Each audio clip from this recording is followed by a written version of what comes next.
सल्लु अला नबी।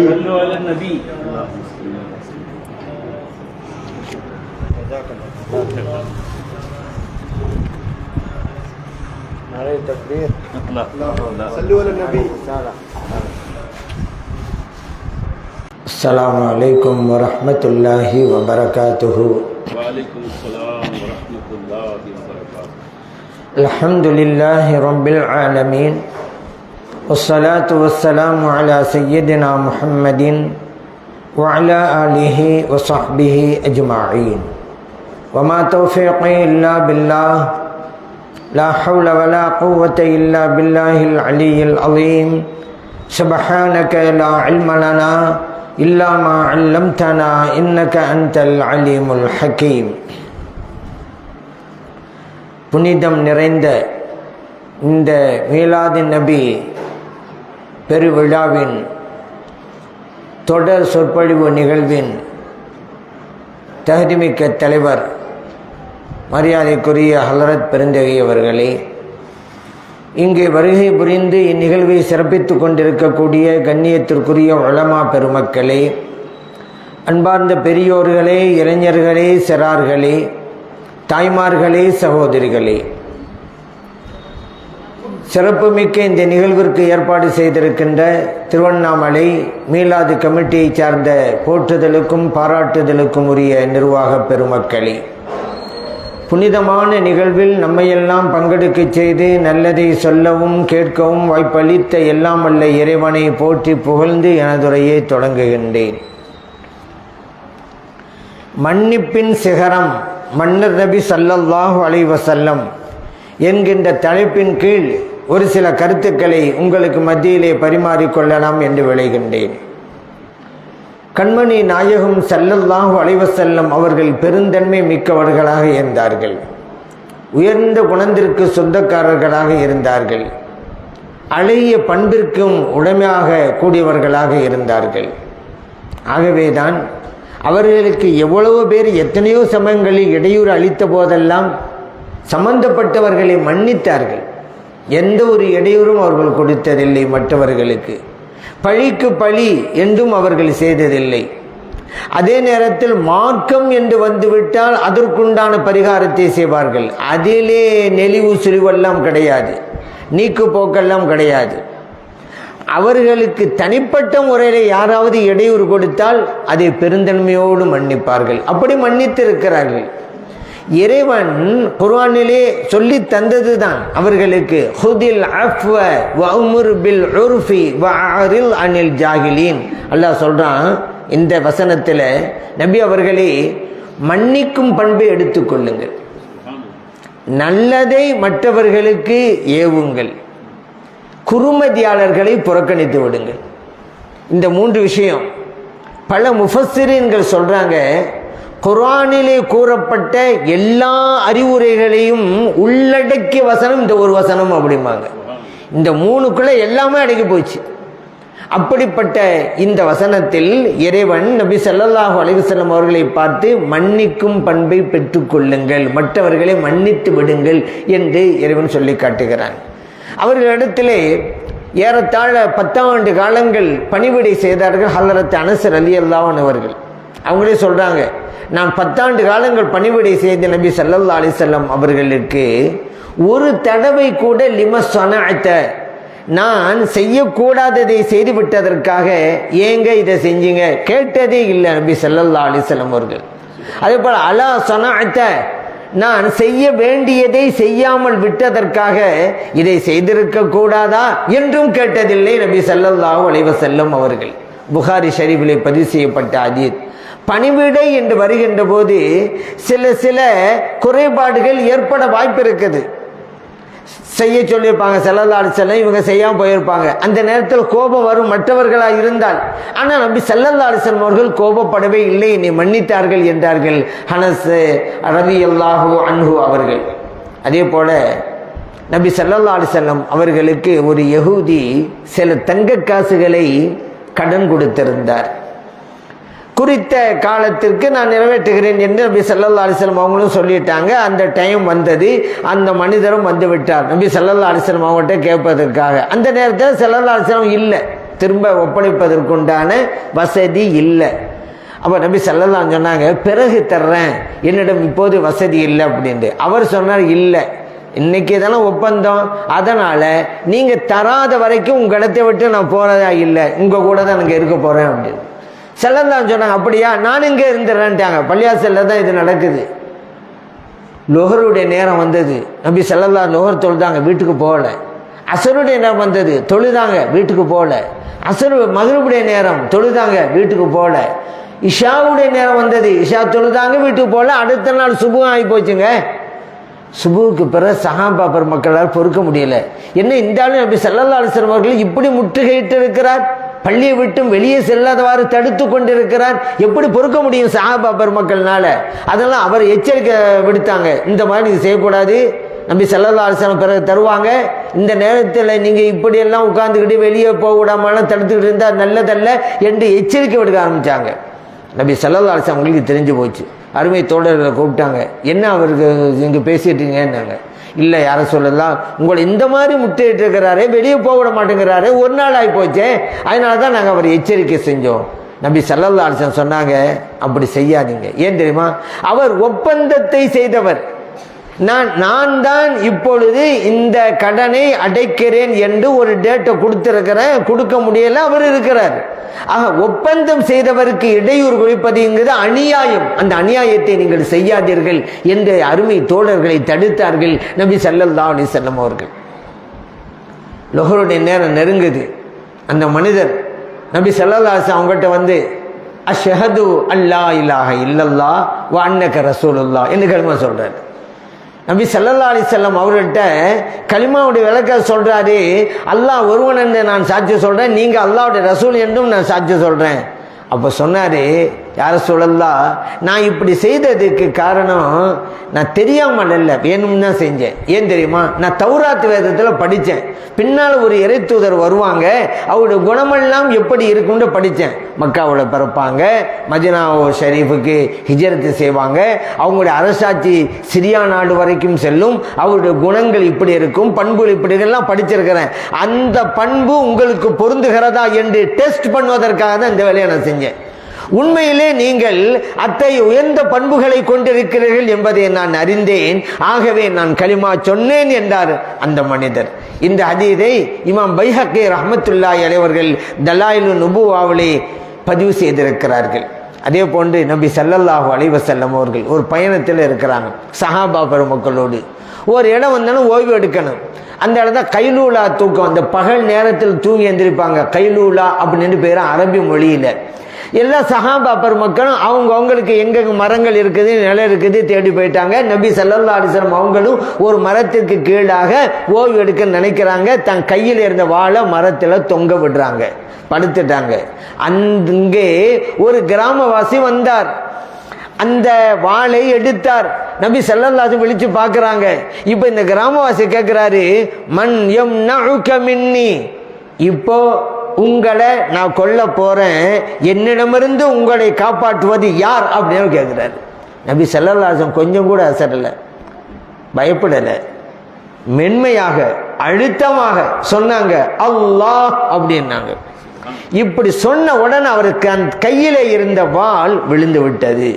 இப்ப நபி ஸல்லல்லாஹு அலைஹி வஸல்லம் அந்த வாளை எடுக்கிறாங்க. மன் யம்னஉக மின்னி, இப்போ உன்னை என்னிடமிருந்து காப்பாற்ற போவது யார் அப்படின்னு அவர் சொன்னார், நீங்க தான் என்னை காப்பாற்றணும் அப்படின்றாரு.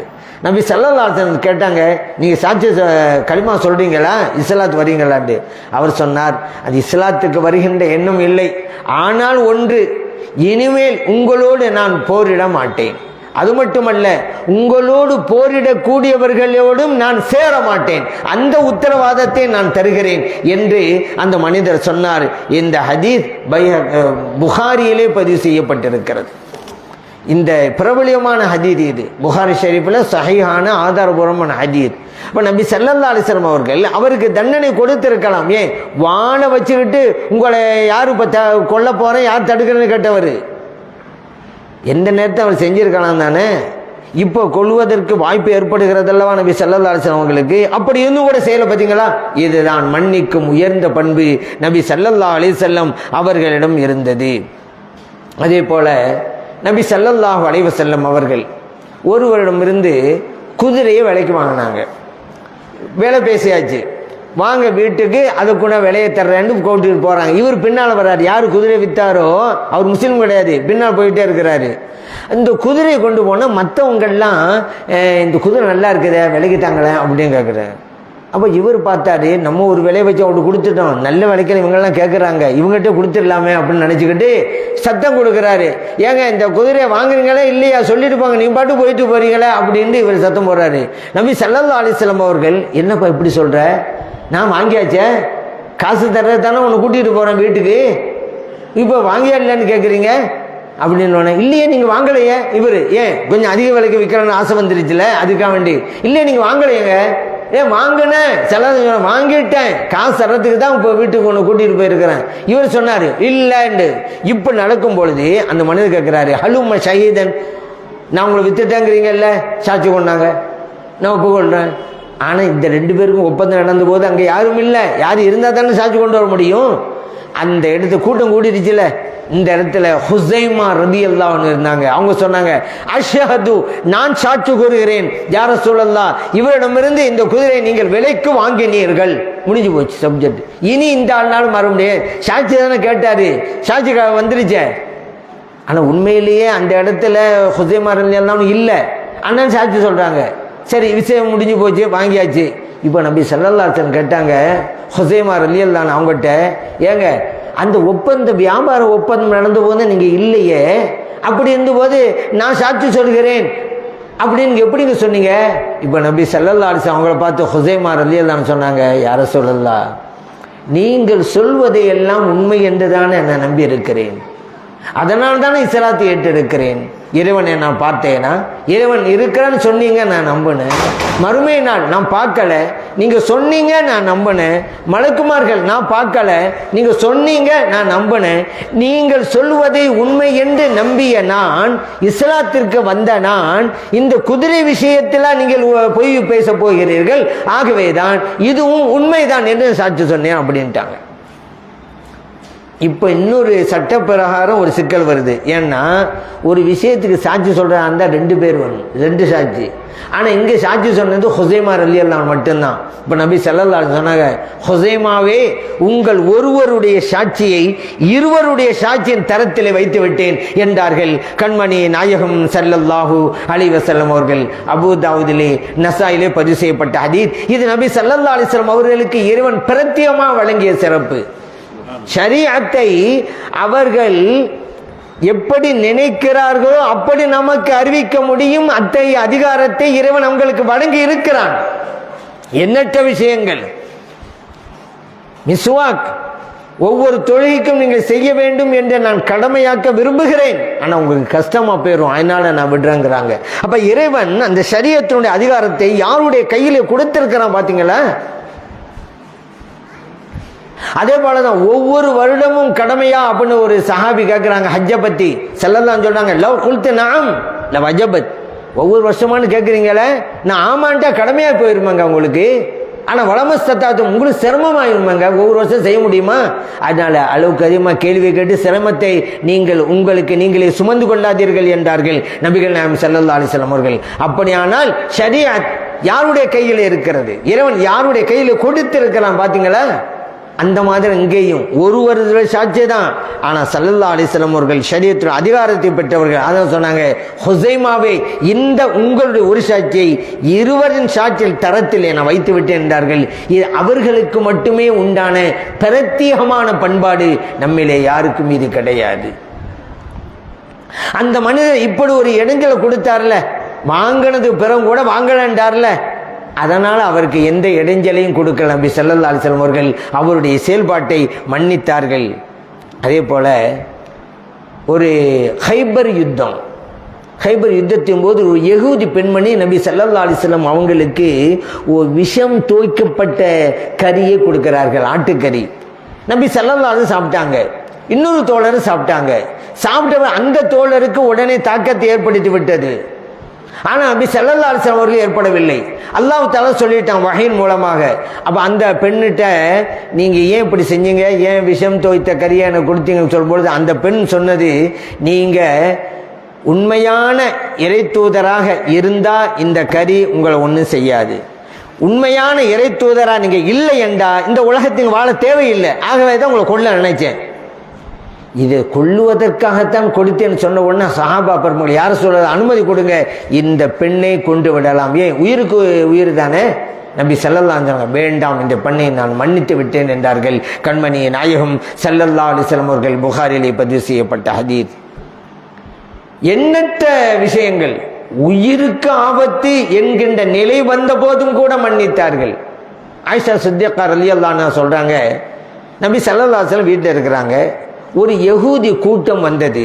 நபி ஸல்லல்லாஹு அலைஹி வஸல்லம் அவங்ககிட்ட அஸ்ஸலாமு அலைக்கும் அப்படின்னுச்சு. இப்போ நம்மள எப்படி சலாம் சொல்லுவோம், அஸ்ஸலாமு அலைக்கும். அஸ்ஸலாமு அலைக்கும்டா அல்லாஹ்வின் சாந்தி உங்களுக்கு உண்டாகட்டும்னு அர்த்தம். அந்த கூட்டம் என்ன தெரியுமா, யகூதிகள் அல்லவா, எப்போவுமே குயிர்த்தோடு தான் நடப்பாக. அஸ்ஸலாமு அலைக்கும் நம்மளும் சொல்லிட்டு இருக்கோமா, அதுக்கு மாற்றி அஸ்ஸாமு அலைக்கும், லாம காணா, லாம இல்லாமல் அஸ்ஸாமு அலைக்கும். அது என்னது அர்த்தம், மரணம் உங்களுக்கு உண்டாகட்டும்னு அர்த்தம். சாம்டா மரணம், வஃபாத்து. எப்படி சொன்னா பாருங்க. ஆயிஷா சித்திகா ரலியல்லாஹு அன்ஹா அவங்க கேட்குறாங்க இந்த வார்த்தையை. உடனே சொன்னாங்க, அஸ்ஸாமு அலைக்கும் வல்லஅனா வ அலைக்கும் அஸ்ஸாம் வல்லஅனா, உங்களுக்கு மரணம் ஏற்பட்டும், நீங்க மௌத்தா போங்க, லஅனா அல்லாஹ்வுடைய சாபம் உங்களுக்கு கிடைக்கட்டும் என்று ஆயிஷா சித்திகா ரலியல்லாஹு அன்ஹா அவர் கோபத்தோடு சொல்றாங்க. நபி ஸல்லல்லாஹு அலைஹி சொன்னாங்க, மகளன் ஆயிஷா, நிதானம் நிதானம், பொறுமையாக இரு ஆயிஷா. ஏன் இந்த மாதிரி செய்றீங்க? இன்னல்லாஹ யுஹிப்புர் ரிஃப்க ஃபில் அம்ரி குல்லிஹி, இறைவன் எந்த விஷயமா இருந்தாலும் மென்மையத்தான் நாடுறான். நீங்க இவ்வளவு வேகமா பேசுறீங்க. இப்போ ஆயிஷா சித்திகா ரலியல்லாஹு அன்ஹா கேட்டாங்க, யார சொல்லலாம், அந்த யஹூதிகள் என்ன சொன்னாங்கன்னு நீங்க கேட்டீங்களா இல்லையா? அஸ்ஸலாமு அலைக்கும் உங்களை பார்த்து சொல்றாங்களே. அப்போ நபி ஸல்லல்லாஹு அலைஹி சொன்னாங்க, கேட்டேன், நான் தான் சொல்லிவிட்டேன்ல வாழைக்கும்ண்டு, அப்படியே கோபப்படுற. வாழைக்கும்னா என்ன அர்த்தம், உங்களுக்கும்ண்டு அர்த்தம், முடிஞ்சு போச்சுல. அவங்க அஸ்ஸலாமு அலைக்கும்னாங்க, மரணம் உங்களுக்கு, வாழைக்கும் அப்படின்னு நானும் சொன்னானா இல்லையா? உங்களுக்கு தான் விஷயம் முடிஞ்சு போச்சுல, ஏன் இப்போ கோபப்படுறீங்க நீங்க என்று அந்த யகூதிகள் இவ்வளவு கடுஞ்சொல் புரோயத்தை செய்திருந்தாலும் கூட அந்த யகூதிகளை மன்னித்தார்கள் நபிகள் நாயகம் ஸல்லல்லாஹு அலைஹி வஸல்லம் அவர்கள். அதே போல் ஆயிஷா சித்திகா ரலியல்லாஹு அன்ஹா சொல்றாங்க, நபி ஸல்லல்லாஹு அலைஹி வஸல்லம் அவர்களுக்கு யார் எந்த இடையூறு கொடுத்தாலும் சரிதான், அவங்களுக்கு கொடுத்தா மன்னிச்சிருவாங்க. மார்க்கம்னு வந்துட்டாக்கா அதை விட மாட்டாங்க. அது மார்க்கம் சட்டம், அதுல மன்னிப்பெல்லாம் கிடையாது. உதாரணத்துக்கு ஒரு பெண்மணி திருடிட்டாங்க, கை துண்டிக்கப்பட வேண்டும், அவ்வளவுதான். விபச்சாரம் பண்ணியாச்சா கல்லாடிச்சு கொல்லப்பட வேண்டும். அதே போல மது குடிச்சானாரா 40 கசையடிகள், இதுலையெல்லாம் மன்னித்தல் கிடையாது. இது அல்லாஹ்வுடைய சட்டம். மார்க்கம் வந்து விட்டால் ஸல்லல்லாஹு அலைஹி வஸல்லம் அவர்கள் பழிக்கு பழி சட்டத்தை நிறைவேற்றுவார்கள். ஆனால் அவர்களுக்கென்று சொந்தமாக யாராவது இடைஞ்சல் கொடுத்தா, தீங்கு விளைவிச்சா, கெடுதல் செய்தா மன்னித்து விடுவார்கள். இந்த கருத்தை நமக்கு தெரிவிப்பது அன்னை ஆயிஷா சித்திகா ரலியல்லாஹு தஆலா அன்ஹா அவர்கள். இன்னொன்று, நபி ஸல்லல்லாஹு அலைஹி வஸல்லம் அவர்கள் மிகப்பெரிய ஒரு நல்ல ஆசிரியர் அப்படிங்கிறத முஆவியா இப்னுல் ஹக்கம் ரலியல்லாஹு அன்ஹு சொல்றாங்க. நான் ஒரு தடவை நபி ஸல்லல்லாஹு அலைஹி வஸல்லம் அவங்க பின்னால் நின்று தொழுதேன். மஸ்ஜித் நபவியில் தொழுதுகிட்டே இருக்கும்போது ஒரு தோழர் தும்மிட்டாரு. அவர் தும்மிட்டோன்னா அல்ஹம்துலில்லாஹ் அப்படின்றாரா. நான் உடனே இரஹமுக்கல்லான்ட்டேன். இப்போ நம்மளாம் அப்படி தானே சொல்கிறோம், யாராவது தும்மினா என்ன செய்யணும், அல்ஹம்துலில்லாஹ் அவர் சொல்லணும். பக்கத்தில் உள்ளவங்க இரஹமுக்கல்லா, அதுக்கு அவர் யஹ்தீகுமுல்லா, அப்புறம் இவர் கஃபரல்லாஹு லி வலக், இப்படி மாற்றி மாற்றி எல்லாம் துஆக்கள் தான். இது தொழுகைக்கு வெளியில் நமக்கு தெரியும், தொழுகைக்கு வெளியில் அந்த மாதிரி தான் செய்வோம். தொழுகையில் இருந்தால் என்ன சட்டம், இப்போ நம்ம தொழுதுட்டு இருக்கோம், பக்கத்தில் தும்மிட்டாரு, அவர் அல்ஹம்துலில்லாஹ் சொல்லலாமா? ஜமாத்தா தொழுதாங்கிறது இல்லை, தனியாக தொழுதான்னு சரி தான். நீங்கள் வீட்டில் தொழுதுட்டு இருக்கீங்க தனியாக, பள்ளிவாசல் தனியாக தொழுறீங்க, திடீர்னு தும்மல் வந்துச்சு உங்களுக்கு, அல்ஹம்துலில்லாஹ்னு சொல்லலாமா? தொழுகையில் சொல்லலாம், அல்ஹம்துலில்லாஹ்னு சொல்லலாம். தும்முனா அல்ஹம்துலில்லாஹ் சொல்லலாம், பிரச்சனை இல்லை. சரி, நம்ம தொழுதுட்டு இருக்கோம், பக்கத்தில் ஒரு தும்முனாரு, அல்ஹம்துலில்லாஹ் சொல்லிட்டாரு, நம்ம இரஹமுக்கல்லா நம்ம சொல்லாமா? தொழுகைக்கு வெளியே தான் சொல்லிடுவோம் இரஹமுக்கல்லா அப்படிங்கிறோம். தொழுகை இருந்து சொல்லலாமா? கூடாது. நீங்கள் கேட்கலாம், என்னங்க தும்முனா அல்ஹம்துலில்லாஹ்னு சொல்லலாங்கிறீங்க, அல்ஹம்துலில்லாஹ் சொன்னவருக்கு இரஹமுக்கல்லான்னு சொல்லக்கூடாதுங்கிறீங்களே, அது என்ன காரணம் அப்படின்னு நீங்கள் கேட்கலாம். காரணம் இருக்குது. என்ன அப்படின்டா, அல்ஹம்துலில்லாஹ்ன்ற புகழ் எல்லா புகழும் அல்லாஹ்விற்கு சொல்லலாம். தொழுகையே அல்லாஹ்வை புகழ்றது தானே. அல்ஹம்துலில்லாஹ் சொல்லுங்க, அல்லாஹ்வை தான் புகழ்றீங்க, பிரச்சனை இல்லை. ஆனால் எர்ஹமு கல்லாண்டா என்ன தெரியுமா? துவா தான். ஆனால் அவரை நேராக பார்த்து சொல்கின்ற துவா, அல்லாஹ் உனக்கு ரஹ்மத் செய்வானாக. யாரை பார்த்து? அவரை பார்த்து. நமக்கு முன்னால் ஒரு ஆள் அல்ஹம்துலில்லாஹ் சொல்லிட்டாரு, எர்ஹமுக்குல்லான்னு சொல்கிறோம். என்ன அர்த்தம்? அல்லாஹ் உங்களுக்கு ரஹ்மத் செய்வானாகன்னு அர்த்தம். அவரை பார்த்து பேசுகிறோம். இது கூடாது. ஏன்? தொழுகை என்பது இறைவனோடு பேசுவது, மனிதரோடு பேசுவதல்ல. ஒரு ஆள் தொழுதுட்டு இருக்கும்போது எர்ஹமுக்கல்லான்னு சொன்னான்னு வச்சுக்கிறோங்க, தொழுகை பாத்திலா போச்சு.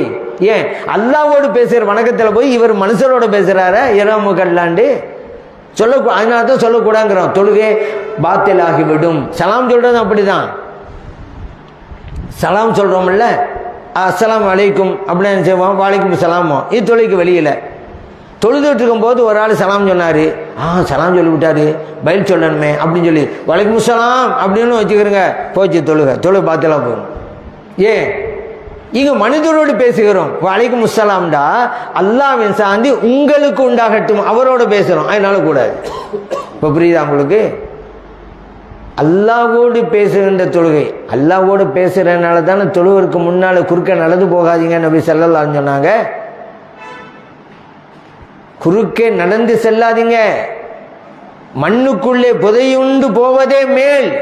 நீங்க குறுக்கே நடந்து சென்றா அவ்வளவு பெரிய பாவம் என்று நபி ஸல்லல்லாஹு அலைஹி சொல்றாங்க. ஏன்? அல்லாஹ்வோடு பேசிக் கொண்டிருக்கிறார் தொழுபவர். அல் முனாஜி அல் முசல்லி யுனாஜி ரப்பஹு தஆலா. தொழுபவர் தன்னை படைத்த ரப்போடு ரகசியம் பேசிக் கொண்டிருக்கிறார் ஸல்லல்லாஹு அலைஹி சொல்றாங்க. அதனால குறுக்க போகாதீங்க, குறுக்க நடந்து போகக்கூடாது. ஏன்? அல்லாஹ்வோட பேசுகிறாரு. வலைக்கும் சலாம்டா மனிதரோட பேச ஆரம்பிச்சிடுறாரு. அதனால தான் சலாமுக்கு பதில் சலாம் சொல்லக்கூடாது. நீங்கள் பள்ளியாசலுக்குள்ளே தொழுதுட்டு இருக்கிறீங்க, ஒரு ஆள் பள்ளிக்குள்ளே நுழைகிறாரு, அஸ்ஸலாமு அலைக்கும் சொல்லிக்கிட்டு நுழைகிறான்னு வச்சுக்கிறோங்க, பாய் சலாம் சொல்லிட்டாங்கன்னு சொல்லி வலைக்கும் சலாம் சொல்ல உங்கள் தொழுகை போச்சு. போ தொழுதுகிட்டு இருக்கும்போது சொல்லக்கூடாது, சலாம் சொல்லக்கூடாது, பதில் சலாம் சொல்லக்கூடாது. அதே போல தான் தும்முனா அல்ஹம்துலில்லாஹ் சொல்லலாமா? தொழுகையில் சொல்லலாம். ஏன்? அது அல்லாஹ்வை புகழ்வது, எல்லா புகழும் அல்லாஹ்வுக்கு சொல்லலாம். எர்ஹமுக்கல்லாஹ் சொல்லலாமா? சொல்லக்கூடாது. ஏன்? அது அவரை பார்த்து பேசுவது, அல்லாஹ் உங்களுக்கு ரஹ்மத் செய்வானா? கூடாது. சரிதானே? இது சட்டம். இந்த முஆவியா இப்னு ஹக்கம் ரலியல்லாஹு சொல்றாங்க, நான் தொழுதுகிட்டு இருந்தேன், பக்கத்தில் உள்ள ஒரு தும்முனாரு, நான் உடனே எர்ஹமுக்கல்லாண்ட. சஹாபா பெருமக்கள் தொழுதுகிட்டு தானே இருக்கிறாங்க, என்னை ஓரக்கண்ணால் பார்த்தாங்க. நான் கேட்டேன், ஏங்க எல்லாரும் என்னை பார்க்குறீங்க அப்படின்னு கேட்டேன். இப்போ என்ன ஆகி போச்சு, எல்லாம் கைகளாக தங்களோட தொடைகளை அடித்தார்கள். அப்போ வழங்கிட்டேன், நம்ம அமைதியாக இருக்கணும்னு தான் சொல்ல வர்றாங்க அப்படின்ட்டு அமைதியாகிட்டேன். தொழுகை முடிந்ததற்கு பிறகு நபி ஸல்லல்லாஹு அலைஹி வஸல்லம் கூப்பிட்டு உரிய முறையில் சொன்னாங்க, மா ரஐது முஅல்லிமன் அஹ்ஸன மின்ஹு. சொல்றாங்க, நான் இவர்களை போல, இவரை விடும் சிறந்த ஒரு ஆசிரியரை உலகத்தில் பார்க்கவே இல்லை. கபிலஹு, இதுக்கு முன்னாலும் பார்க்கல, வபாதஹு, பின்னாலும் பார்க்க போறதில்லை. அப்படிப்பட்ட ஒரு ஆசிரியராக நபி ஸல்லல்லாஹு அலைஹி வஸல்லம் இருக்கிறாங்க. ஏன்? நான் தொழுகையில் பிரச்சனை உண்டு பண்ணிட்டேன்ல, பிரச்சனை வந்து போச்சுலங்க. எர்ஹமுக்கல்லான்னு சொல்ல, சஹாபா பெருமக்கள் மாதிரியா பார்க்க, இவர் ஏங்க பார்க்குறீங்கன்னு பேச, எல்லாம் தொழுகையில் தான். ஏங்க பார்க்குறீங்க, என்னைய பார்க்குறீங்க, தொழுகையில் தான் கேட்குறாங்க. அப்போ எல்லாரும் தொடையை அடிக்க, இவ்வளவு பிரச்சனைக்கு இந்த சாபி தானே காரணம். அப்போ ஸல்லல்லாஹு அலைஹி வஸல்லம் தொழு முடிஞ்சு கோபப்பட்டிருக்கணும் அல்லவா? என் மக்களுடைய வணக்க வழிபாடுகளை என்னங்க கெடுத்துக்கிட்டு தானே கோபப்பட்டிருக்கணும். அந்த சாபியை கூப்பிட்டு, அருமை தோழரே, இது தொழுகை, மக்களுடைய பேச்சுக்கு இதில் இடம் இல்லை. இந்த தொழுகையில் தஸ்பீஹ் இருக்கலாம், தக்பீர் இருக்கலாம், கராத்துல் குர்ஆன் இருக்கலாம், அவ்வளோதான் இருக்கணும். சுப்ஹானல்லாஹ் இருக்குது, தக்பீர் அல்லாஹ் அக்பர் இருக்குது, குர்ஆன் ஓதுவது இருக்குது, அவ்வளவுதான். அது மக்களுடைய பேச்சுக்கு இங்கே இடம் இல்லை என்று நபி ஸல்லல்லாஹு அலைஹி சொன்னாங்க. முஸ்லிம்லேயே பதிவு செய்யப்பட்ட ஹதீஸ். அந்த சாபி சொல்கிறாங்க, யார்? முஆவியா இப்னுல் ஹக்கம் ரலியல்லாஹு அன்ஹு. நம்ம பிரபலியமான ஒரு சஹாபி முஆவியா ரலியல்லாஹு அவங்கள அல்ல, இது முஆவியா இப்னுல் ஹக்கம் ரலியல்லாஹு அன்ஹு. அவங்க லா ஷத்தமணி, என்னை திட்டலை, வலா லரபணி, என்னை அடிச்சிடலை, இவ்வளோ பெரிய கபடிகள் நடந்திருக்கு தொழுகையில், ஆனாலும் கூட என்னை மென்மையாக இப்படி நடக்கும் இப்படி நடக்கும்னு சொன்னாங்களே. அப்படிப்பட்ட உயர்ந்த ஆசிரியர் நபி ஸல்லல்லாஹு அலைஹி வஸல்லம் அவர்கள் இங்கே இந்த சஹாபியை மன்னிக்கிறார்கள், நபி ஸல்லல்லாஹு அலைஹி வஸல்லம் அவர்கள். இப்படி பல இப்போ ஸல்லல்லாஹு இப்படியெல்லாம் மன்னிச்சதுனால தான் நம்ம மௌலித் ஷரீஃபில் அன்த கஃபாருல் ஹதாயா நம்ம சொல்கிறோம்ல, யா ரசூலல்லாஹ் நீங்கள் பாவங்களை மன்னித்தவர்கள் என்று சொல்ல காரணம் என்ன? அவ்வளவு இடைஞ்சல்களையும் இடையூறுகளையும் தீங்குகளையும் மன்னித்தார்கள் கண்மணி நாயகம் ஸல்லல்லாஹு அலைஹி வஸல்லம் அவர்கள். சில பேர் சொல்லுவாங்க, அது எப்படிங்க நபி ஸல்லல்லாஹு அலைஹி வஸல்லம் அவங்களை பார்த்து நீங்கள் பாவங்களையும் மன்னித்தவர்கள் என்ன எப்படி சொல்லலாம்?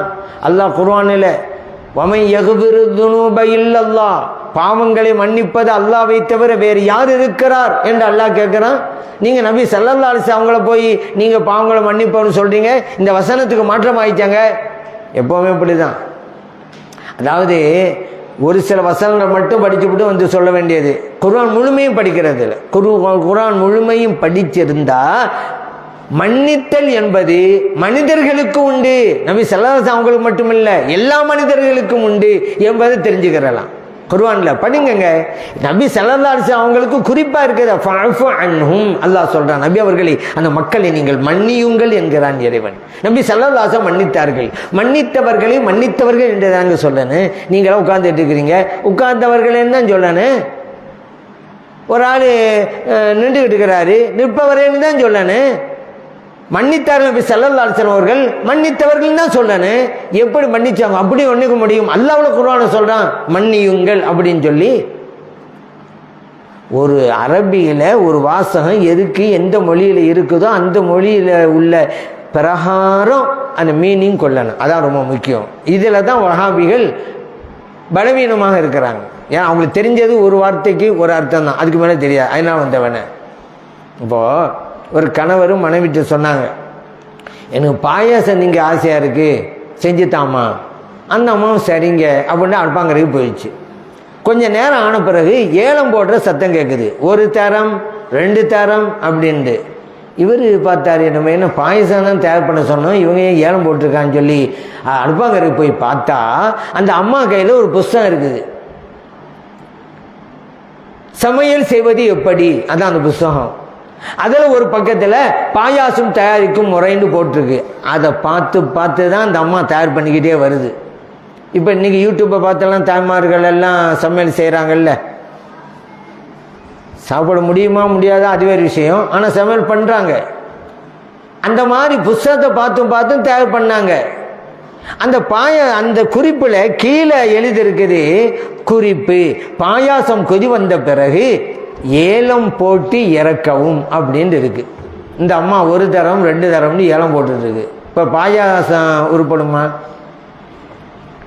அங்கே ஏலம் போட்டுன்னு சொன்னா ஏலக்காய் போட்டுன்னு அர்த்தம். பாயசம் கொதி வந்த பிறகு ஏலக்காய் போட்டு இறக்கணும், ஏலம் போட்டு. இந்த அர்த்தம் தெரியல, அது ஒரு அர்த்தம் தெரியுது. அதுபோல் இன்னொரு ஆள் இருந்தார். அவர்கிட்ட போய் ஒரு ஆள் சொன்னார், என்னப்பா நீ இங்கே உட்காந்துக்கிட்டு இருக்க, அங்கே உன் நிலத்தை ஒருத்தன் ஏலம் போட்டுக்கிட்டு இருக்கிறான் அப்படின்ட்டு. இந்த ஆள் சொன்னா, என்ன நிலத்தை ஏலம் போடுறானா? போடட்டுமே, என் நிலத்தில் எள்ளு போட்டேன் முளைக்கலை, நெல் போட்டேன் முளைக்கலை, சோளமும் போட்டேன் முளைக்கலை, அவன் ஏலம் போட்டால் முளைக்க போகுது போய் அப்படின்ட்டானா. அவன் ஏலம்ட்டான அவன் என்ன நினச்சிக்கிட்டான், ஏலக்காய் நினச்சிக்கிட்டான். அவன் ஏலம் விட்டுட்டே உன் நிலத்தை ஒருத்தன் ஏலம் விட்டுக்கிட்டு இருக்கிறான் அந்த கருத்தில் சொன்னான், ஏலம் விட்டுறான்ட்டு. இவன் இப்படி புரிஞ்சுக்கிட்டான். ஆக ஏலம் இருந்தாலும் எந்த இடத்திலே எந்த பொருளை கொள்ள வேண்டும் தெரியுதுல்ல.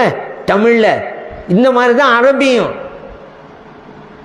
மக்ஃபிரத் மன்னித்தல் அப்படின்னு சொன்னா யார் யாருக்கு எங்கெங்க பொருந்துகிறதுன்னு பார்க்கணும். குர்ஆனை ஓதுனா தெரியும். குர்ஆன்ல அல்லாஹ் சொல்றான், வமை யக்ஃபிரு துனூப இல்லல்லாஹ், பாவங்களை மன்னிப்பது அல்லாஹ்வை தவிர வேறு யார் இருக்கிறார் என்று இறைவன் கேட்கத்தான் செய்கிறான், சந்தேகமே இல்லை. ஆனா அதே இறைவன் பல இடங்களில் நாமும் மன்னிக்க வேண்டும்ங்கிறானே. வைதாமா கலிபுஹும் யக்ஃபிரூன், நல்லோர்கள் யார், அவர்கள் கோபம் கொள்கின்ற போது பிறரை மன்னித்து விடுவார்கள். யக்ஃபிரூன் அதே வார்த்தை கஃபர உள்ள வார்த்தை. கவுலும் மஅரூஃபுன் வ மக்ஃபிரத்துன் கைருன், அழகிய சொல்லும் பிறரை மன்னித்தலும் சிறந்த நற்காரியம். வலமன் ஸபர வ கஃபர இன்ன ذلك லமின் அஸ்மில் உமூர், ஒருவர் பொறுமையோடு இருந்து பிறரை மன்னிப்பது மிகச்சிறந்த நற்காரியம். இறைவன் இந்த வசனத்திலாம் நாம மன்னிக்கணுங்கிறானுங்க. அவன் நாம மன்னிக்கலாம், நபி ஸல்லல்லாஹு மன்னிக்க முடியாதா? நான் கேட்கிறேன், நம்ம மன்னிக்கலாம், ஸல்லல்லாஹு மன்னிக்க முடியாதா? அதனால எல்லா வசனங்களையும் பாருங்க. அப்ப அல்லாஹ் சொன்னானே பாவங்களை மன்னிப்பது அல்லாஹ்வை தவிர வேறு யார் இருக்கிறார்? ரைட்டு. அவனுடைய இறைவன்கிற அந்த தகுதியிலே இருந்து மன்னிப்பது என்பது அவனுக்கு மட்டும்தான், வேறு யாருக்கும் கிடையாது. நபி ஸல்லல்லாஹு அலைஹி மன்னிக்கிறார்கள் என்றால் ரசூல் என்கின்ற அந்த தகுதியில் அவர் மன்னிக்கிறார்கள். நாம் மன்னிக்கிறோம் என்றால் நம் தகுதிக்கு தகுந்தவாறு. அப்படி புரிஞ்சுட்டா எல்லா வசனம் ஏற்றுக்கொள்றோம்ல. நீங்க ஏதோ ஒரு வசனம் பண்ணி சொல்லிட்டு அப்ப மற்ற வசனத்தில் என்ன செய்யறது? இப்படித்தான் அறியாமையிலே இன்னைக்கு சிலர் இருந்து கொண்டிருக்கிறார்கள். அதே போல பாருங்க, அப்துல்லா இப்னு உபை முனாஃபிகீன்களுடைய தலைவன் மூத்தா போயிட்டான். ஸல்லல்லாஹு அலைஹி அவங்களுக்கு ஒரு ஆள் அனுப்பி வைக்கிறாங்க, இந்த அப்துல்லா உபை மூத்தா போயிட்டாரு, அவருக்கு நீங்க தான் வந்து ஜனாசா தொழுகணும். நபி ஸல்லல்லாஹு வந்துட்டாங்க. காலமெல்லாம் அப்துல்லா இப்னு உபை ஸல்லல்லாஹு அலைஹி வஸல்லம் அவர்களுக்கு என்ன மாதிரி இடைஞ்சல் கொடுத்தவன், எப்படி எப்படி எல்லாம் பேசியவன், எவ்வளவு கோபம் இருக்கும். ஆனா ஸல்லல்லாஹு வந்துட்டாங்க தொழுகை நடத்த. உமர் ரலியல்லாஹு அன்ஹு எதிலையும் கோபம் தானே, தீவிரமா இருப்பாங்க அல்லவா, ஜம்ப் பண்ணி பாஞ்சு போனாங்க. ஸல்லல்லாஹு நின்ற உடனே தொழுகிற இடத்துல இருக்கிறான் ஸல்லல்லாஹு அலைஹி வஸல்லம், அப்படியே விளக்கிக்கிட்டு போய் நின்றாங்க. உமர் ரலியல்லாஹு அன்ஹு, யார சொல்லலாம் இவனுக்கா நீங்க தொழு வைக்கிறீங்க? இவன் இந்த நாள்ல என்ன பேசினா உங்களை பத்தி, அந்த நாள்ல உங்களை பத்தி என்ன பேசினா, எல்லாத்தையும் மறந்துட்டு இப்ப தொழுவிக்க போறீங்களா எப்படி? ஸல்லல்லாஹு அலைஹி வஸல்லம் சிரிக்கிறாங்க. அப்ப சொன்னாங்க, அல்லாஹ்வுடைய ஒரு வசனம் ஒன்று இருக்குது, இந்த முனாஃபிக்குங்க விஷயத்தில் மன்னிப்புங்கிறதே கிடையாது. அல்லாஹ் குர்ஆன்ல சொல்றான். எந்த அளவுக்கு? இஸ்தக்பிர் லஹும் அவ் லா தஸ்தக்பிர் லஹும். நபி அவர்களே, முனாஃபிக்குங்களுக்கு நீங்க மன்னிப்பு தேடுங்க அல்ல மன்னிப்பு தேடாம இருங்க, அல்லாஹ் மன்னிக்க மாட்டான். ஏன்? முனாஃபிக். நீங்க 70 தடவைகள் மன்னிப்பு தேடினாலும் கூட அல்லாஹ் மன்னிக்க மாட்டான் என்கிற அந்த வசனத்தை என்ன, இன் தஸ்தக்பிர் லஹும் 70 மர்ரத்தன் ஃபலன் யக்பிரல்லாஹு லஹும். நீங்க 70 தடவை பாவம் தேடினாலும் சரிதான், அல்லாஹ் மன்னிக்க மாட்டான். இப்போ இந்த வசனத்தை வச்சுக்கிட்டு ஸல்லல்லாஹு அலைஹி வஸல்லம் உமர் ரலியல்லாஹு அன்ஹு சொல்றாங்க, உமர் அவர்களே, நான் எனக்கு அல்லாஹ் இஷ்டம் கொடுத்துட்டான், நீங்க மன்னிப்பு தேடுங்க தேடாம இருங்க, மன்னிக்க மாட்டான்ட்டான்ல, அவன் எனக்கு இஷ்டம் கொடுத்துருக்கிறான். 70 தடவைகள் கேட்டாலும் மன்னிக்க மாட்டான்ட்டான். இப்ப நான் சொல்றேன் உங்களுக்கு, 70 தடவைகள் கேட்டாதானே, 71வது தடவை கேட்டால் இறைவன் மன்னிப்பான் என்றால் நான் கேட்பேன்ங்கிறாங்க நபி ஸல்லல்லாஹு அலைஹி வஸல்லம் அவர்கள். எவ்வளவு பெரிய இரக்க குணம் நபி ஸல்லல்லாஹு அலைஹி வஸல்லம் அவர்களுக்கு. புகாரிலே பதிவு செய்யப்பட்ட ஹதீஸ். இவ்வளவு இரக்க குணம் இருந்ததுனால தான் அந்த மக்கள் ஸல்லல்லாஹு அலைஹி வஸல்லம் அவர்களை தேனுண்ட வண்டுகளாக சுற்றி சுற்றி வந்தாங்க. எவ்வளவு பெரிய அற்புதமான மனிதர், இரக்கம் கொண்டவர்கள், மற்றவர்களை நேசிப்பவர்கள். அப்படி தெரிஞ்சதுனால தான் நபி ஸல்லல்லாஹு அலைஹி வஸல்லம் அவர்கள் பள்ளியாசல்ல இருக்கிறாங்க. எந்த பள்ளி? மஸ்ஜித் நபவி. ஒரு ஆள் அங்கேருந்து வந்தார், கிராமவாசி தான். வந்த உடனே பள்ளிக்குள்ளே போய் ஒரு மூலையில் சின்னீர் கழிக்கிறாரு. உடனே சஹாபா பெருமக்கள்லாம் ஓடுறாங்க, சத்தம் போட்டுக்கிடு விரட்டுறதுக்கு, இங்கே கழிக்கக்கூடாது, இங்கே கழிக்கக்கூடாது, சின்ன இங்கே பேயக்கூடாதுன்னு சொல்லி. ஸல்லல்லாஹு அலைஹி சஹாபா பெருமக்கள் தடுக்கிறாங்க, விடுங்க அவர் பேஞ்சு முடிக்கட்டும் அப்படிங்கிறாங்க. பேஞ்சு முடித்த பிறகு ஸல்லல்லாஹு சொன்னாங்க, ஒரு வாளில் தண்ணி கொண்டு வாங்க. தண்ணி கொண்டு வரப்படுது. அந்த சிறுநீர் உள்ள இடத்துல தண்ணீரை ஊற்றி அந்த இடத்தை சுத்தம் செய்ய சொன்னார்கள். இது புகாரிலே பதிவு செய்யப்பட்ட ஹதீஸ். ஏங்க அவரை விரட்டாதீங்கன்னு சொன்னாங்க? யோசிச்சு பார்த்தீங்களா? ஏன்னா அடக்க முடியாமல் அவர் இருக்கிறனால தான் சின்னி கழிக்கிறாரு. அடக்க முடியாமல் வந்து சின்னி கழித்தா அந்த நேரத்தில் அவர் போய் தடுத்தா அவருக்கு எவ்வளோ பெரிய நோவினா அது. நம்ம அடக்க முடியாத ஒரு சூழ்நிலை வந்தவங்களுக்கு அது தெரியும் அதோட அருமை. அந்த நேரத்தில் பெய்ய விடாம ஆக்கணும் எவ்வளோ பேர் இடைஞ்ச. சரி, அது ஒன்று. இன்னொன்று இருக்குது, இவங்க போய் விரட்டம் ஒன்று அவர் பயத்தில் எந்திரிச்சு அங்கிட்டு இங்கிட்டு ஓடுறான்னு வச்சுக்கிறோங்க, இப்போ பள்ளி ஃபுல்லாக நெஜிஸ் ஆயிடும். அப்படி ஒரு காரணம் இருக்குதுல்ல, மன ரீதியிலையும் அவர் பாதிக்கப்படுவார். அது ஒன்று. இன்னொன்று, அங்கிட்டு இங்கிட்டு ஓட ஆரம்பித்தா பள்ளியாசம் ஃபுல்லாக இப்போ நஜீஸு. ஒரு இடத்துல நஜீஸாக இருந்தாக்கா தண்ணி அந்த இடத்துல ஊற்றி சுத்தம் செஞ்சிடலாம்ல. அப்போ ஸல்லல்லாஹு அலைஹி வஸல்லம் அவர்கள் மனிதாபிமாக மிக்க நிலையில் இருந்ததால் தான் இதை செய்ய முடியும். ஏன்னா பள்ளிவாசல் தொழுகைக்குரிய இடம், உடல் சுத்தம், உடை சுத்தம், இடம் சுத்தம் வேண்டும், அப்போதான் தொழுகை கூடும். ஆனா அந்த பள்ளிவாசலுக்குள்ளே சிறை கழித்தால் நஜிஸ், அசுத்தம், தொழுகை கூட. ஆனாலும் கூட அவருடைய மனநிலை என்ன? எந்த நிலையில இருந்து அவர் செஞ்சிருப்பாரு, இடைஞ்சு கொடுக்காதீங்க என்று அப்படி ஸல்லல்லாஹு அலைஹி வஸல்லம் இருக்கிறாங்க. சரி, இந்த காரியத்தை செஞ்சார்ல, அவர் கூப்பிட்டு எப்படி பள்ளியாசலுக்குள்ள நீங்க சின்ன கழிக்கலான்னு அவர் பேசினாங்களா, திட்டுனாங்களா? கிடையாது. அவரையும் மன்னித்தார்கள் கண்மணி நாயகம் ஸல்லல்லாஹு அலைஹி வஸல்லம் அவர்கள். இப்படி இந்த இன்னொரு ஒரு வித்தியாசம் உங்களுக்கு சொல்றேன். அஃபுன்னு இருக்குது, மகுபிரத்துன்னு இருக்குது. அந்த வித்தியாசம் நமக்கு தெரியணும். வித்தியாசம் தெரியலன்னா அப்படிதான். இந்த வித்தியாசம் தெரியாதனால தானே இந்த வஹாபியோட நிலைமையில இப்படி ஆகி போயிடுச்சு. வஹாபியலுக்கு அரபி தெரியாது. சரி, அவங்களோட ஆன்சாக்களுக்கு அரபி தெரியும்னு போய் அவங்களோட போய் கேட்குறாங்க, அவங்களும் தெரியாது. அதான் இப்போ ஒரு ஆள் சைக்கிள் திருட்டு போச்சு, போலீஸ் ஸ்டேஷன் போய் ரிப்போர்ட் பண்ண போனான். அங்கே போலீஸ் எல்லாம் துப்பாக்கி திருட்டு போச்சுன்னு சொல்லி அங்கே தேடிட்டு நடக்கிறாங்க. இப்போ அவன் யார்கிட்ட போய் சொல்லுவான்? இவன் போய் ரிப்போர்ட் பண்ணுற இடத்துலையே அவங்க ஒன்று கண்ணான்னு தேடிக்கிட்டு இருந்தா. அதே போல் இந்த வஹாபி இளைஞர்கள் தங்கள் ஒன்றும் தெரியலை, தெரிஞ்சவர்கள்ட்டு போய் கேட்பான், அவங்க வஹாபி ஆன்சார போகிறாங்க, அவங்களுக்கும் தெரியலை. இப்போ எப்படி உண்மை வெளியே வரும்? இப்போ நம்ம நீங்களும் பிரபலியமான ஒரு துவா ஒன்று இருக்குது. வஃபன்னா வஃபிர்லனா வரஹம்னா அன்த மௌலானா ஃபன்சுர்னா அலல் கௌமில் காஃபிரீன். இதை கேள்விப்பட்டு போயல ஆமன் ரசூலு அதை ஓதிட்டே வந்த கடைசியில் இந்த துவா. இங்கே பாருங்க, வஃபன்னா எங்களை மன்னிப்பாயாக, வஃபிர்லனா எங்களை மன்னிப்பாக. ரெண்டுக்கு என்னங்க வித்தியாசம்? வித்தியாசம் இருக்க போய் தான் நல்லா ரெண்டு வாசகம் கொண்டு வர்றான். ஆனால் தமிழில் என்ன அர்த்தம் வைக்கிறோம்? இறைவனே என்னை மன்னிப்பாயாக, இறைவனே என்னை மன்னிப்பாயாக. அங்கே வித்தியாசம் வேறுபாடு இருக்கிறது. அதற்காகத்தான் இறைவன் அந்த ரெண்டு வாசகத்தை கொண்டு வந்தான். இல்லாட்டி வாஃபன்னா போதுமே, இல்லாண்டா வகுபர் இல்லைன்னா போதுமே. ஏன் ரெண்டையும் கொண்டு வரணும்? இமாம்கள் விளக்கம் தருகிறார்கள். மகுபிரத்துண்டா என்ன தெரியுமா அர்த்தம்? பாவங்களை மன்னித்தல், மறைத்தல். அல்ல மன்னிச்சிருவான், நம்ம பாவங்களையும் மறைச்சிருவான் யாருக்குன்னு தெரியாம. இது மகுபிரத்து. அஃபுண்டா என்ன தெரியுமா? பாவங்களை மன்னித்தல், அழித்தல். மன்னிச்சுட்டு அந்த பாவமே இல்லா மாதிரி அழிச்சிருவான், ஏட்டிலே இருக்காது. அப்படிப்பட்ட நிலைதான் அஃபு. இப்படிப்பட்ட டிஃபரன்ஸ். இந்த அஃபுவை தான் நபி ஸல்லல்லாஹு அலைஹி வஸல்லம் பற்றி அல்லாஹ் சொல்றான், வஅஃபு அன்ஹும், நபி அவர்களை நீங்கள் மன்னித்து விடுங்கள். நபி ஸல்லல்லாஹு அலைஹி வஸல்லம் ஃபதஹ மக்கா, மக்கா வெற்றி. எப்படிப்பட்ட நிலை! அந்த மக்கள் எப்படிப்பட்டவர்கள்! நினைத்தால் அவர்களுக்கு எவ்வளவு தண்டனை கொடுத்தாலும் தகும். அதனாலதான் அவங்களும் பயந்தாங்க. ஏன் நபி ஸல்லல்லாஹு அலைஹி வஸல்லம் அவர்களுக்கு எவ்வளவு இடையூறு நாம் கொடுத்திருக்கிறோம். அவர்கள் நடந்த பாதையிலே கற்களை புதைத்து வைத்தோம், முற்களையும் புதைத்து வைத்தோம்.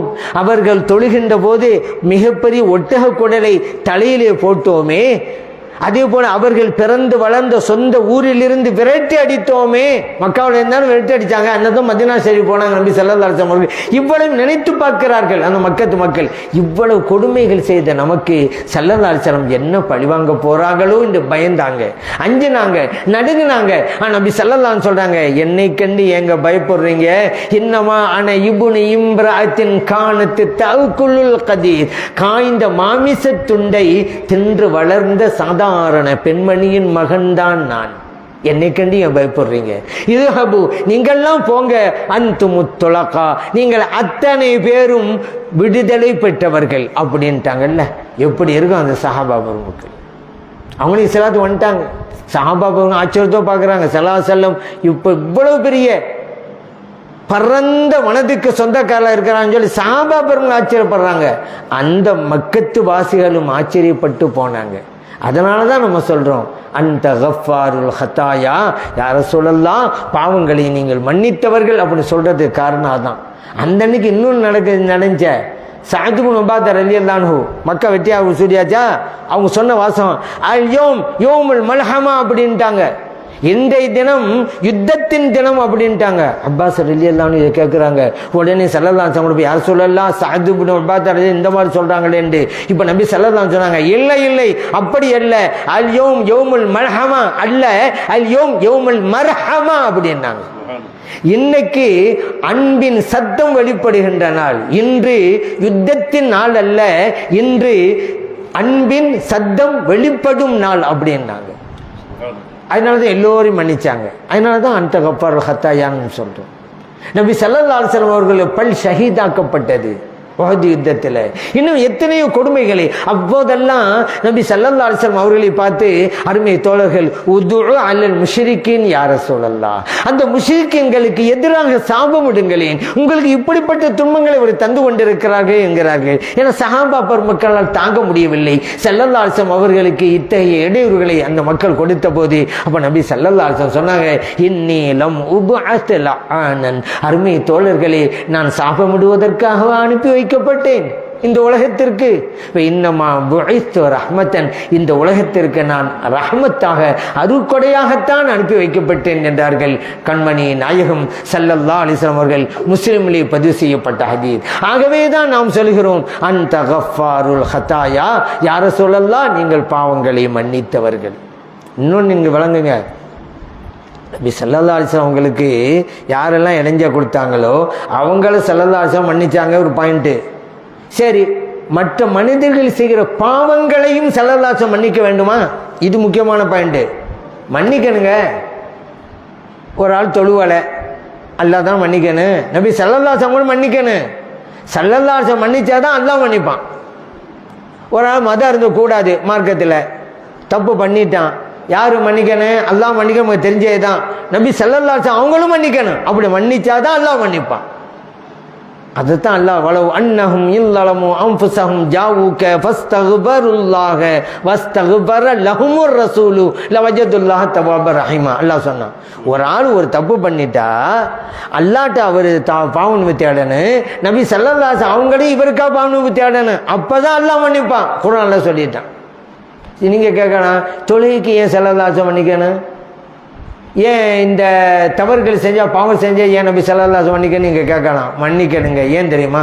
ஒருவர் இஸ்லாத்துக்கு வருகிறார் என்றால் ரெண்டு விஷயத்தை நான் பின்பற்றி நடப்பேன் என்கிறது தான். லா இலாஹ இல்லல்லாஹ் முஹம்மது ரசூலுல்லாஹ் அப்படின்னு அர்த்தம். அல்லாஹ் சொன்ன பாரு நடப்பேன், முஹம்மது ரசூலுல்லாஹி ஸல்லல்லாஹு அலைஹி வஸல்லம் அவங்க சொன்ன பாரு நடப்பேங்கிறது தானே. இப்போ ஒரு ஆள் தொழுகை விட்டுட்டான்னு வைங்க, அல்லாஹ்வுக்கு எதிராக மட்டும் செயல்படுறாரா, இறை தூதர் ஸல்லல்லாஹு அலைஹி வஸல்லம் அவங்களுக்கு எதிராகவும் செயல்படுறாரா? தொழுகை விட்டுட்டான்னு வைங்க, அல்லாஹ்வுக்கு மட்டும் மாறு செய்கிறாரா, அல்லாஹ்வுடைய ரசூல் ஸல்லல்லாஹு அலைஹி வஸல்லம் அவங்களுக்கும் மாறு செய்கிறாரா? நபி ஸல்லல்லாஹு அலைஹி வஸல்லம் அவங்களுக்கு தானே மாறு செய்கிறாரு. ஏன் தொழுங்கன்னு சொன்னது அல்லாஹ் மட்டும் தானே? அல்லாஹ்வும் தொழுங்கன்னா நபி ஸல்லல்லாஹு அலைஹி வஸல்லம் தொழுங்கன்னாங்கல்ல. ஒரு ஆள் தொழுவலை, ரெண்டு பேரும் தான் மாறு செய்கிறாரு. விபச்சாரம் செய்யாதே என்று தடுத்தது இறைவன் மட்டும்தானா? இறைத்தூதர் ஸல்லல்லாஹு அலைஹி வஸல்லம் அவங்கள தான் தடுத்தாங்க. ஒரு ஆள் இந்த மோசமான காரியத்தை செய்தால் இறைவனுக்கும் மாறு செய்கிறார், இறைத்தூதர் ஸல்லல்லாஹு அலைஹி வஸல்லம் அவர்களுக்கும் மாறு செய்கிறார்.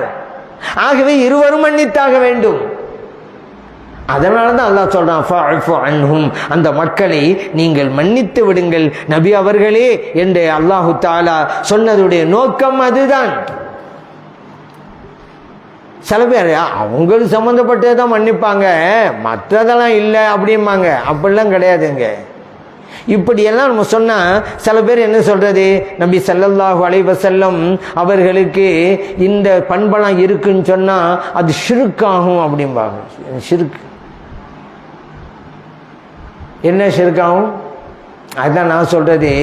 இந்த சுன்னத் ஜமாத்துக்காரவங்களையெல்லாம் சில பேர் குர்ஆன் ஹதீஸை வச்சு விவகாரம் பண்ணி பேசுவாங்க. அவங்க திறமையை வெளிப்படுத்துவாங்க.